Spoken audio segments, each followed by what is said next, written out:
Madame, Monsieur, bonsoir. Merci de nous témoigner tout le temps de votre fidélité. C'est l'heure des informations. Donc voici les grandes lignes. Le mandat de dépôt pour Seydina Fall Boughazali, il a été envoyé en prison pour trafic de billets, association de malfaiteurs et tentative de corruption après son face-à-face avec le procureur de la République. Son avocat en a fait l'annonce. Le juge d'instruction du tribunal de grande instance vient d'inculper mon client Seydina Fall, a dit tout à l'heure Maître El Hadji Diouf.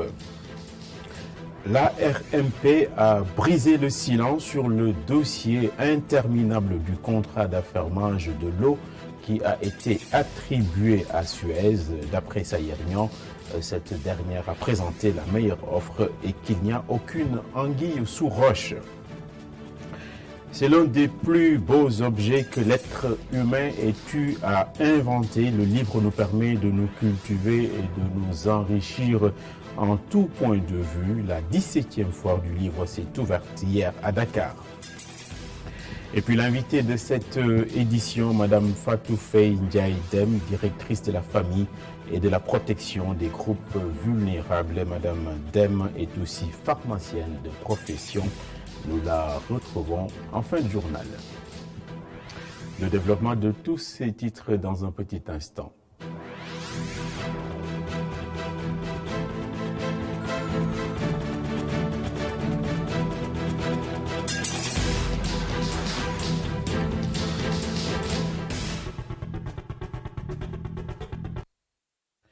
Seydina Fall dit Boughazali va séjourner en prison. Il vient d'être placé sous mandat de dépôt par le juge d'instruction pour trafic de faux billets, association de malfaiteurs et tentative de corruption. Un troisième chef d'inculpation, la tentative de corruption qui est encore plus infamant pour l'ancien député qui est désormais un pensionnaire de la prison civile de Rebeuss.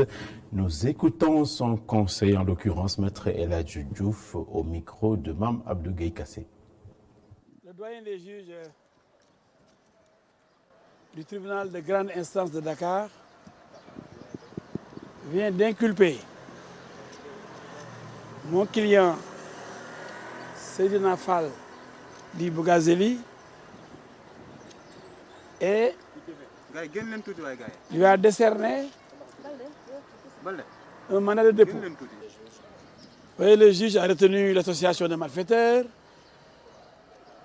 le trafic donc de faux billets. Donc c'est l'essentiel des charges retenues contre Seydina Fall Boughazali. Un autre point d'actualité qui a largement défrayé la chronique, il s'agit de l'attribution du contrat d'affermage de l'eau à Suez. Le directeur général de l'agence de la commande publique a mis tout à l'heure les points sur les i. Il rectifie que les propositions de la SDE ne sont nullement de Suez, en fait, ne sont nullement en deçà de celles de Suez qu'il a mise sur la table. D'après Sayernian, Suez a été le mieux loti, le mieux disant. Il a aussi présenté sa structure comme une maison de verre. Il est intervenu au micro de Alioune Gueye. Le prix qui est annoncé, qui est avancé par SDE est moins élevé que le prix annoncé, affiché par Suez. Mais dans le calcul du ministère tel que nous l'avons vu, les coûts ne sont pas les mêmes. Le coût de Suez n'est pas plus élevé. Et on a souvent cru que le prix qui est avancé, c'est le prix que paye le citoyen sénégalais. Il ne s'agit pas de ça. C'est le prix exploitant, c'est-à-dire le prix auquel l'opérateur va être rémunéré. Ça n'a rien à voir avec ce que va payer le client final. C'est vrai que le prix de rémunération de l'exploitant a une incidence dans le calcul de combien le client final va payer. Mais c'est un dossier complexe. Un dossier, certainement, il faut actuellement savoir raison garder parce que c'est encore un contentieux. L'eau et l'électricité sont des denrées essentielles. Le 20e congrès de l'Association des sociétés d'électricité d'Afrique est prévu en juin 2020 dans la capitale sénégalaise. La Société nationale d'électricité s'y prépare activement et une séance de travail avec les responsables de l'ASEA s'est tenue hier pour anticiper tous les préparatifs. Alioune Gueye et Augustin Mandan. Le 20. Une rencontre d'échange et de discussion avec comme finalité la promotion du secteur électrique africain. La Sénélec peaufine déjà son programme pour accueillir cet événement. Nous sommes donc à pied d'œuvre pour faire de ce congrès un succès, avec un comité d'organisation qui s'étend aux différentes structures de l'État, notamment le ministère des Affaires étrangères, le ministère de l'Intérieur et bien entendu le ministère du Pétrole et des Énergies. Alors aujourd'hui, comme vous avez eu à le constater, on a eu la réunion du comité de pilotage pour faire le point sur l'état d'avancement du congrès. L'État du Sénégal travaille d'arrache-pied pour un bon déroulement de ce plus grand rendez-vous sur l'énergie en Afrique. Le Sénégal a bien entendu le centre Abdou Diouf et en dehors même de ce centre, il y a d'autres palais comme le palais du congrès du King Fahd. Je pense que le Sénégal est habitué à recevoir des rencontres comme celle-là. La rencontre qu'on a clôturée hier portant sur la sécurité a reçu plus de 2000 personnes. Et je pense que nous avons fait l'évaluation. Nous sommes rendus avec nos partenaires au niveau du centre Abdou Diouf et nous avons vu que c'est un centre de niveau international qui peut parfaitement bien accueillir le congrès. Les autorités de l'Association des sociétés d'électricité d'Afrique pensent que le choix du Sénégal n'est pas gratuit. L'importance de l'événement a fait que ça fait 2 ans que nous nous préparons. Nous avons tenu la première réunion ici en janvier 2018. Et donc, tout ce temps a permis, vous avez vu, le travail fait par le comité préparatoire, le travail fait par le comité de pilotage et le travail fait englobant tous les ministères concernés. Donc, le Sénégal est plus que prêt, étant donné que la haute autorité du pays a donné son soutien à l'événement. Donc, le Sénégal est prêt pour accueillir cet événement. Le 20e congrès de l'Association des sociétés d'électricité d'Afrique se tiendra en juin 2020 au Sénégal. Pendant ce temps, la Sénélec annonce déjà la couleur pour une bonne réussite de cet événement. Et pour accélérer la transformation économique et sociale de notre pays, un outil d'inclusion financière a été mis en place par la Banque centrale et la Commission des données personnelles. Les étudiants ainsi que les collégiens en sont les principales cibles. Ils ont été conviés aux journées consacrées au concept d'inclusion financière et ont été aussi initiés et sensibilisés aux risques liés à la gestion des données personnelles. C'est un sujet de Abdourahmane Ly et Moussa Fall. L'éducation de base est un atout indiscutable dans la vie d'une personne, dans son évolution. Et dans un monde où les flux financiers sont de plus en plus importants, avec l'avènement de la digitalisation des systèmes financiers, avec tout ce que cela englobe, une éducation financière de jeunes étudiants suit cette même logique. Si l'on en croit le directeur général de la BCEAO. Ce qui est particulièrement visé, c'est effectivement de les amener à comprendre les enjeux qu'il y a autour des services financiers, de leur faire davantage comprendre quels sont les services financiers qui sont offerts, quels peuvent être les avantages qu'il y a dedans, quels sont les inconvénients.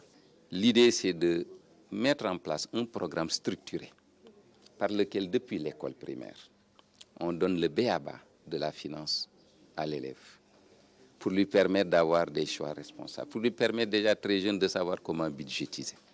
Et pour parler des inconvénients justement, ils sont multiples. Entre autres, la gestion des données personnelles qui, selon la présidente de la CDP, requiert une transparence, une donnée essentielle. Parce que la loi sur la protection des données personnelles, véritablement, a encadré la mise à disposition des données Et cette mise à disposition impose des obligations pour les responsables de traitement que sont les banques, ici particulièrement, ou le système financier décentralisé, et également des droits pour les personnes concernées, donc pour nous tous. Donc ces droits et ces obligations, ces devoirs et ces droits, nous devons les connaître, nous en approprier, et pour faire en sorte que la confiance puisse véritablement être le moteur de cette stratégie d'inclusion financière. Nous ne sommes pas des gendarmes, mais des partenaires, a-t-elle conclu, devant le directeur général de la BCEAO, pour qui le rôle de gendarme incombait au président de l'Association des consommateurs, un autre élément essentiel. Il y a eu une sorte de nouvelle bancarisation qui a été créée depuis le développement des activités bancaires sur le téléphone mobile. Parce qu'aujourd'hui, le téléphone mobile est un outil central qui permet l'inclusion financière. Mais cette utilisation du téléphone mobile pour une inclusion financière va entraîner aussi des risques pour le consommateur. Compte tenu du fait qu'il y a des risques pour le consommateur, il faut qu'il y ait une bonne éducation du consommateur, éducation financière, mais adaptée à la nouvelle donne. 48 heures donc pour mettre en relief des recherches sur l'inclusion financière qui axe sa démarche sur l'offre de services financiers et bancaires de base à faible coût spécifique. Et rien n'est plus possible sans les femmes. C'est la palissade. L'investissement dans le business de celle-ci doit faire partie de la stratégie globale d'émergence du Sénégal et de l'Afrique. C'est la conviction de la patronne du groupe WIC Capital, Madame Evelyne Dior-Simpa. Elle est d'avis que la contribution des femmes dans la transformation du continent est essentielle. On écoute les propos de la directrice générale, Madame Dior, au micro de Cheikh Hassan Affal et Cheikh Ougaï. Pas d'un constat. C'est un constat, c'est des faits, il y a un gap. Et ce gap coûte à l'Afrique aujourd'hui. Le fait que les femmes africaines ne sont pas utilisées à 100% dans le monde économique, ça coûte 90 milliards de dollars par an à l'Afrique selon une étude du PNUD. Donc on part de ce constat-là et on se dit, pour impacter positivement l'Afrique, on va passer par les femmes. Parce que le fait qu'elles ne soient pas assez représentées, ça coûte à tout le continent, ça coûte aux hommes. Un autre élément qui vient renforcer ce fait, c'est qu'on sait aujourd'hui que les femmes allouent 90% de leurs revenus à des dépenses de santé, d'éducation. Donc c'est stratégique d'investir dans les femmes. On a observé que dans les entreprises qui ont une majorité de femmes dans leur CODIR, dans le comité exécutif, on a une performance en moyenne 15% supérieure à la moyenne. Donc, 3 éléments qui font qu'il est absolument urgent d'investir dans les femmes entrepreneurs.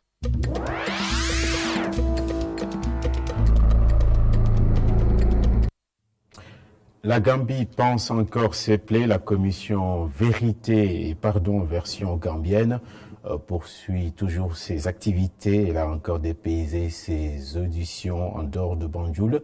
La commission a bouclé une semaine dans le nord du pays, non loin de sa frontière, donc avec le Sénégal, à l'instar de Kanilaï, le village natal de l'ancien président Jammeh. Les localités septentrionales ont été aussi le théâtre d'une vendetta en 2009 menée par des affiliés de l'ancien président pour soi-disant libérer des personnes du diable qui les habiteraient. C'est un reportage sur place de Amadou Bari.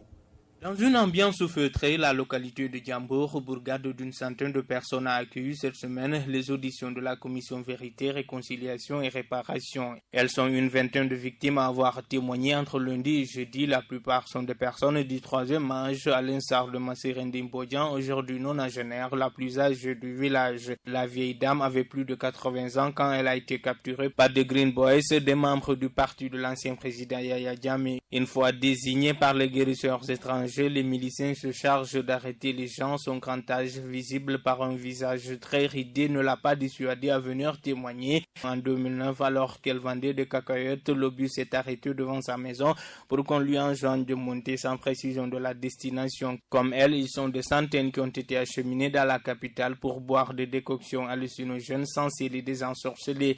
Libérée quelques jours plus tard, la vieille Bodian souffre aujourd'hui de plusieurs pathologies non liées à son grand âge.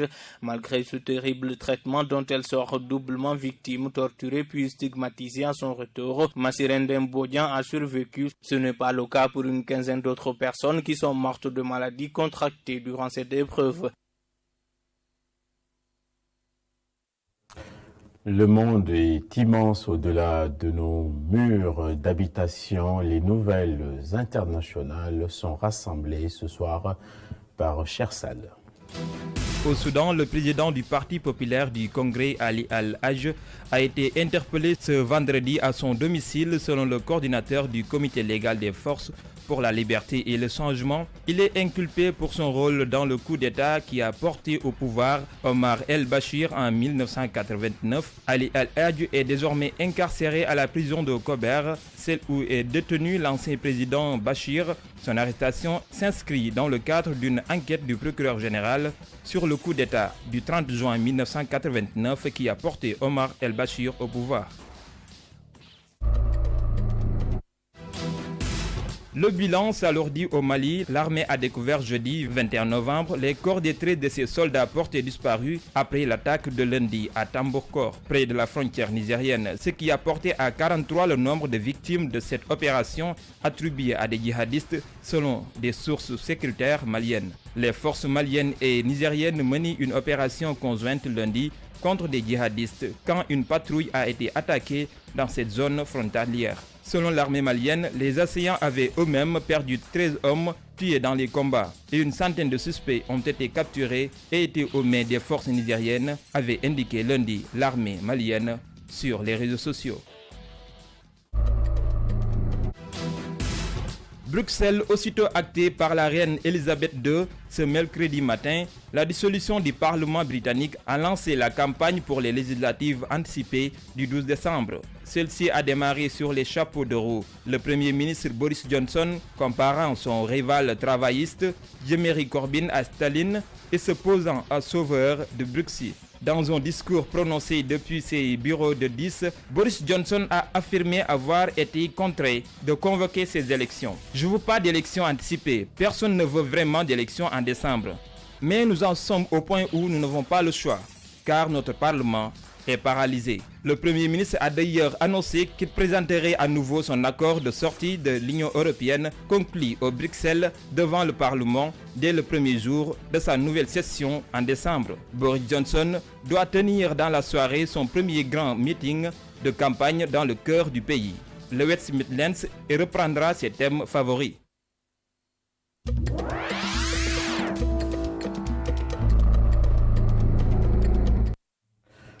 La culture, c'est ce qui nous reste quand on a tout perdu. C'est ce que nous disait entre autres Senghor, d'où toute son importance. La 17e édition de la foire du livre et du matériel didactique s'est ouverte hier à Dakar et court jusqu'au 26 novembre. Le thème cette fois c'est livre et citoyenneté. On écoute Abdoulaye Faye, c'est le chef de la division bibliothèque à la direction du livre et de la culture. Il aborde tous les enjeux avec Alun Gueye. Par rapport à l'importance que revêt ce thème, livre et citoyenneté, bon, c'est l'apport qu'a le livre dans la formation de l'individu, par exemple. Bon, la citoyenneté est très importante et le livre contribue à ça, par exemple. L'ouverture de la foire du livre à Dakar s'est donc faite avec des stands ornés de beaucoup de livres, des bouquins qui permettent aux visiteurs de les contempler ou même d'en acheter. Nous en profitons ce soir pour demander à la jeune génération si elle trouve encore le temps de dévorer tous ces livres à l'heure des algorithmes et des réseaux sociaux. Alioune Gueye et Cherou Gueye. Ah oui, je lis beaucoup. J'adore la lecture parce qu'elle permet de voyager. Permet d'augmenter nos connaissances et savoir beaucoup de choses. Des potaches qui sortent du lot.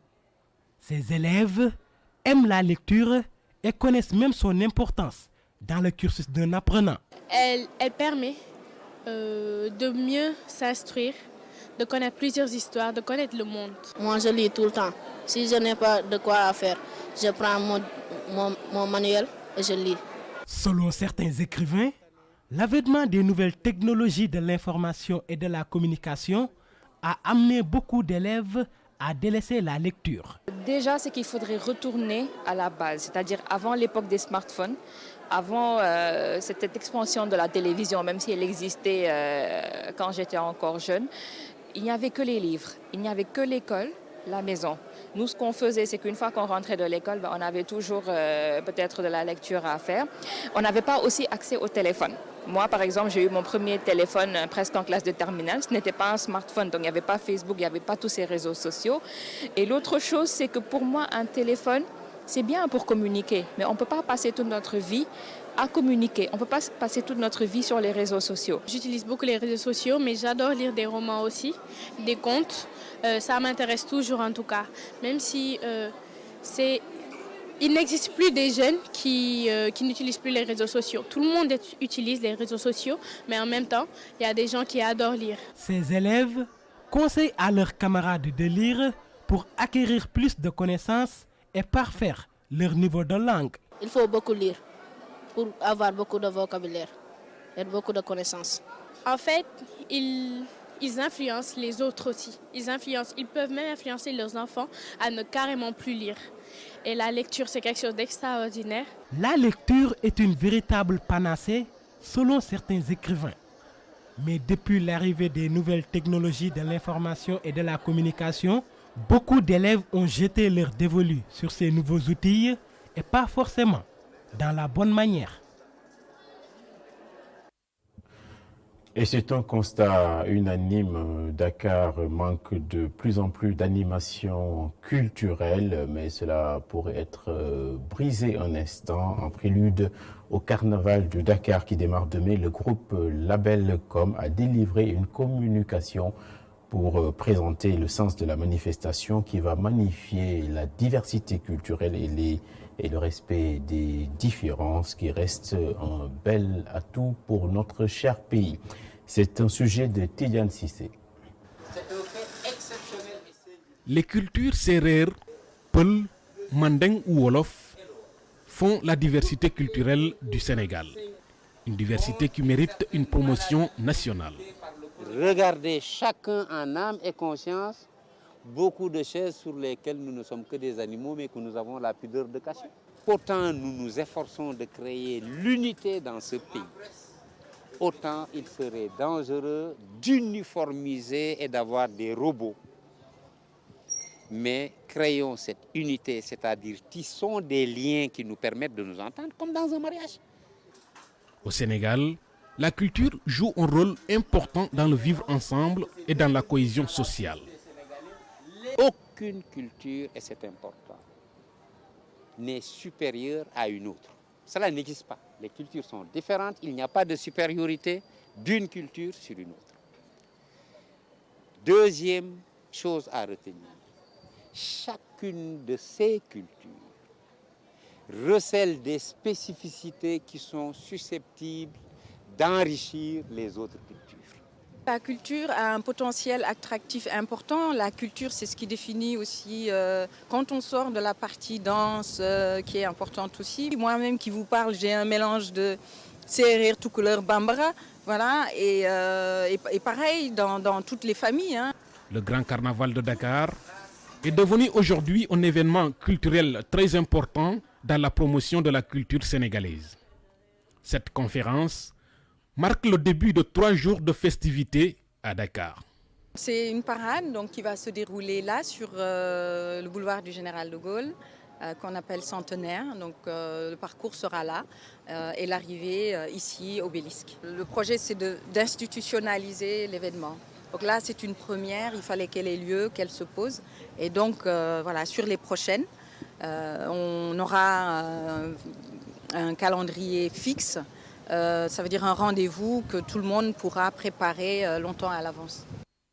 Cette édition 2019 du Grand Carnaval de Dakar est placée sous le thème « Terroir du Sénégal ». Un thème qui interpelle directement les autorités.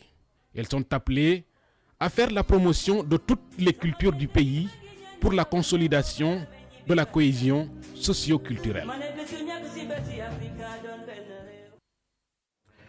Dakar donc ne doit pas cesser d'être une vitrine culturelle et fort heureusement il y a des frémissements en ce moment avec ce vernissage d'exposition sur le thème de l'exil. J'ai dû tout quitter, une petite phrase anodine mais pleine de sens pour un trio d'artistes dont les œuvres reconstituent l'odyssée des déplacés de guerre croisés en Centrafrique ainsi qu'au Tchad.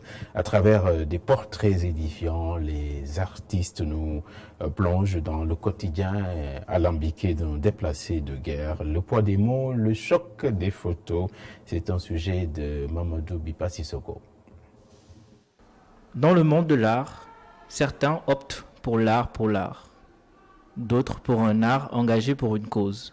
Ben Betsalel, artiste portraitiste américain, et Birom Seck, photographe vidéaste sénégalais, sont dans le second lot. Leur exposition « J'ai dû tout quitter » retrace le parcours de différentes personnes entre la République centrafricaine et le Tchad, qui ont fui la guerre, comme ce portrait de Pascaline. Avec Pascaline, donc une femme qui veuve et ancienne commerçante, qui du jour au lendemain, aux environs de 20h, quand tout le monde pensait à dormir, ou bien d'autres qui pensaient vraiment à se reposer, là, tu entends des coups de feu dans ton village. Là, sans pour autant prévenir, tu es obligé de tout quitter, partir loin de tout ça pour te sauver tes enfants. Et étant veuve en plus, tu es seule avec tes enfants, pensant à 20 jours dans la brousse pour au moins avoir la sécurité. Parce que là, le portrait, c'est l'un des portraits phares et ça fait vraiment triste de voir qu'il y a des gens qui vivent comme ça en Afrique, où avec une guerre sans fin, dont on ne connaît pas les tenants et les aboutissants. À côté de ce tableau, des photographies, principales attractions pour le public sénégalais. Les gens qui connaissent le milieu, c'est-à-dire un artiste, par exemple, si c'est un citoyen lambda qui n'a rien à voir avec la peinture, ils sont beaucoup plus attirés par les photos. Par exemple, les étrangers aussi, il y a des Sénégalais qui sont attirés par les portraits faits à partir de la peinture, mais il faut dire que beaucoup plus par les images qui leur parlent beaucoup mieux que la peinture. Cette exposition montre l'histoire de déplacés ne pouvant pas sortir de leur territoire national. À travers celle-ci, le CICR, Comité international de la Croix-Rouge, montre l'ampleur de ce phénomène en Afrique. L'exposition est en cours à la place du Souvenir et prendra fin ce samedi 23 novembre. Le musicien, artiste, interprète Thione Seck est aussi un homme de culture qui cultive son jardin et il revient au devant de la scène. Il s'est adressé aux historiens du présent, les journalistes, pour leur faire part de la sortie le 5 décembre de la première version casaçaise de son projet intitulé CEDAO en chœur avec plusieurs musiciens, chanteurs invités en guest star. Thione Seck confesse tout de même que ce travail l'a épuisé. On l'écoute à notre micro. Mes impressions concernent le projet de la CEDEAO en chœur. Et j'ai eu l'idée de le mettre sur pied. Et ça fait environ 5 ans. Ça m'a coûté des bonbons, de l'énergie, mais je suis presque à la fin, alhamdoulilah. On a enregistré pas mal de versions et on démarre avec les versions casaçaises. Les Casacés, en tout et pour tout, sont entre 32 et 33 artistes. Mais les premiers sons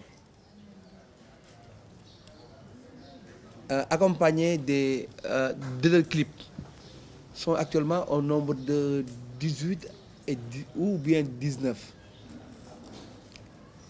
C'est pourquoi on a mis version casaçaise première partie. Si c'était à refaire, Thione Seck se serait limité à Thione Seck tout court. Mais je n'aurais pas ouvert ce projet parce que c'est trop coûteux et trop long. Coûteux, long et vraiment, j'en fais même les frais sur le plan sanitaire. Thione Ballago Seck, toujours égal à lui-même, c'est à l'approche du combat que le samouraï acquiert la sérénité.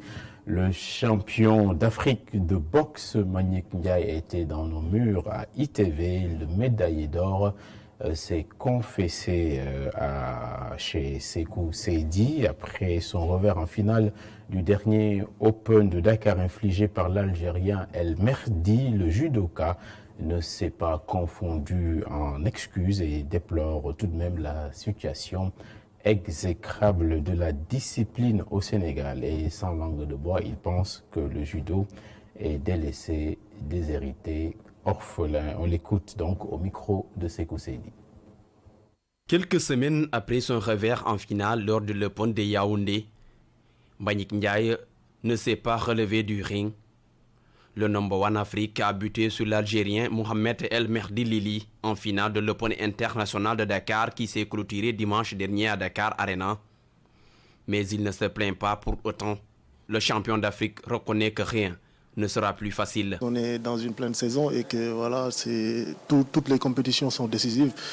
Et comme je suis numéro 1 en Afrique, tout le monde m'attend et c'est normal que voilà, les compétitions soient dures.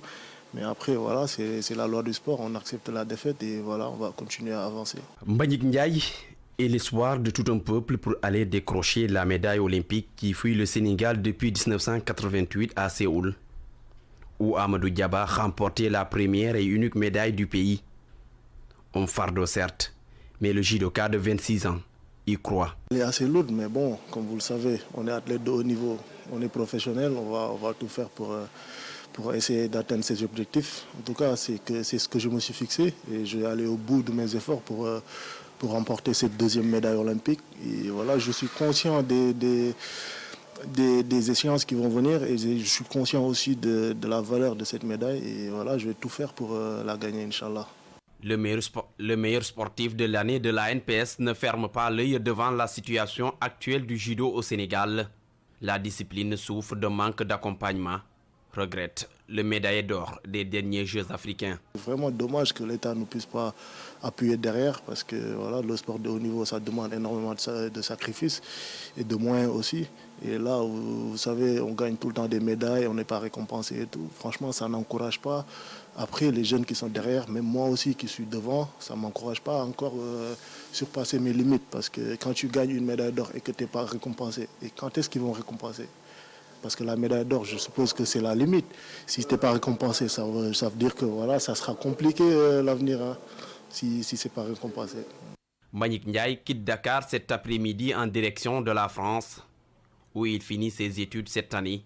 En parallèle, l'athlète sénégalais prépare les Jeux olympiques de Tokyo 2020, Jeux auxquels il doit se frotter aux grands comme Teddy Riner pour espérer finir sur le podium olympique. La vérité de Mbagnick donne des sueurs froides. Le sport, ça n'est plus qu'un jeu. On l'a depuis longtemps intériorisé. Le spécialiste maison Malik Thiandoum nous donne l'eau à la bouche et nous parle de ce qui va se passer sportivement ce week-end dans les stades.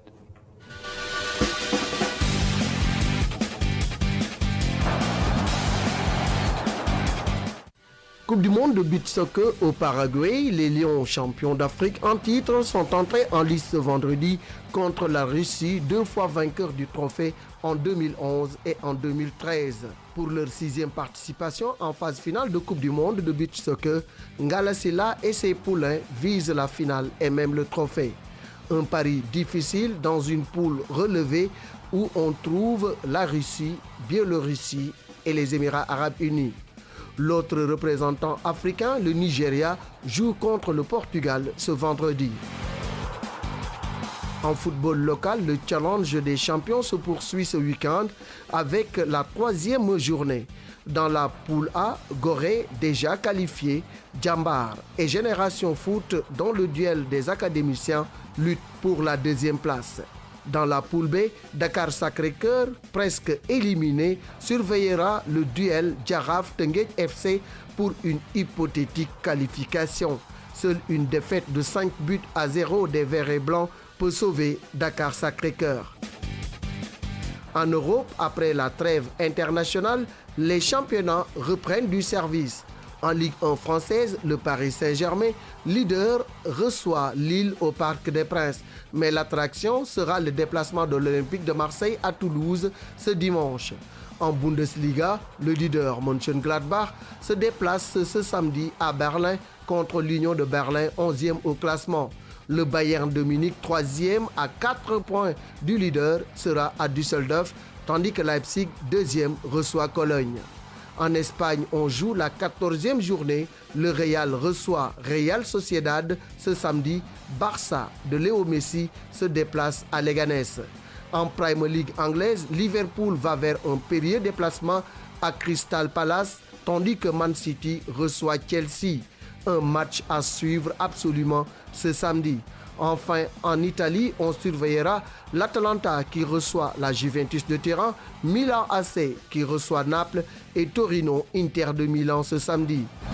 Enfin, retour au Sénégal pour parler de régates. Saint-Louis sera le point d'orgue avec les régates traditionnelles de ce samedi. L'introduction des pirogues motorisées sera la principale attraction de cette année.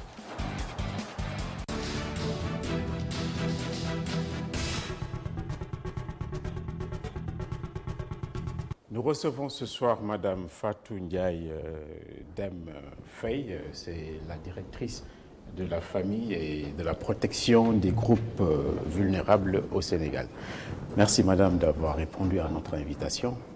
Bonjour et merci. Les femmes, semble-t-il, au Sénégal souffrent beaucoup et en silence dans les foyers. Aujourd'hui, vous êtes venu ici avec l'écharpe orange qui s'indigne contre les viols notamment. Est-ce que vous pouvez nous en faire une sorte de photographie actuellement au Sénégal, l'état des viols? Alors, merci. Je commencerai par vous remercier pour cette invitation qui arrive dans un contexte où demain, le ministère de la Femme, de la Famille, du Genre et de la Protection des Enfants, par son ministre, va lancer la campagne des 16 jours d'activisme contre les violences faites aux femmes et aux filles. Et comme vous l'avez dit tout à l'heure, le Sénégal connaît depuis quelque temps des violences qu'on commet sur nos femmes, qu'on commet sur nos filles et qu'on commet sur nos sœurs. Ces violences, comme vous l'avez constaté, ont vraiment touché tous les Sénégalais. Et ont touché aussi l'administration, je veux dire le ministère. C'est ça. Et qu'est-ce qui se passe? Les hommes sont-ils devenus fous à ce point?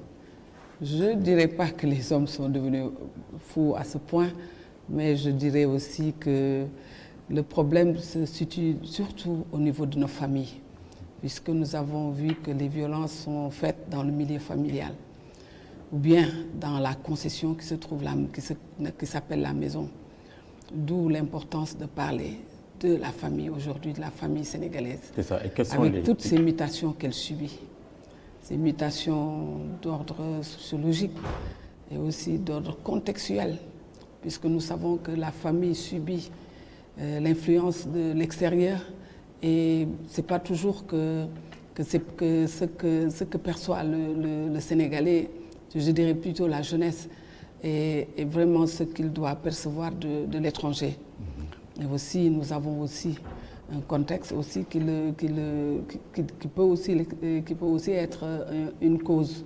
C'est-à-dire, nous avons beaucoup de jeunes. Nous avons aussi vraiment surtout le problème de la pauvreté. Et pour cela, le ministère fait de grandes choses. Et quand je dis le ministère, c'est pour le gouvernement. Très bien. Et quels sont actuellement les chiffres que vous avez à votre disposition pour illustrer le niveau du drame? Bon, le niveau du drame, je pense que ça peut s'exprimer par rapport au type de violence. Parce que comme nous avons à le démontrer, les violences sont d'ordre déjà économique, ce qui est perceptible. Et aussi ces violences sont d'ordre physique, qui peuvent s'appliquer aussi bien à l'intérieur de la famille, du cocon familial ou bien dehors. Nous avons aussi la violence qui s'exerce par rapport à ce qui est à la mode, c'est-à-dire la violence en ligne, c'est-à-dire online. Nous avons aussi d'autres violences que subissent les handicapés et autres. Et pour dire que les chiffres ont montré que plus de 36% des violences faites aux femmes sont dans le milieu familial. Et il n'y a pas de violence faite aux hommes ici Bien sûr, aujourd'hui on a commencé à parler des séjours d'activisme contre les violences faites aux femmes et aux filles. Mais normalement, en général, les violences qu'on appelle violences basées sur le genre sont des violences que subissent aussi bien les hommes que les femmes. Mais vous n'avez tendance à parler que des femmes. Qu'est-ce qu'il explique? Et ce qu'il explique, c'est que les femmes subissent le plus de violences. Elles ont le monopole de la douleur, non?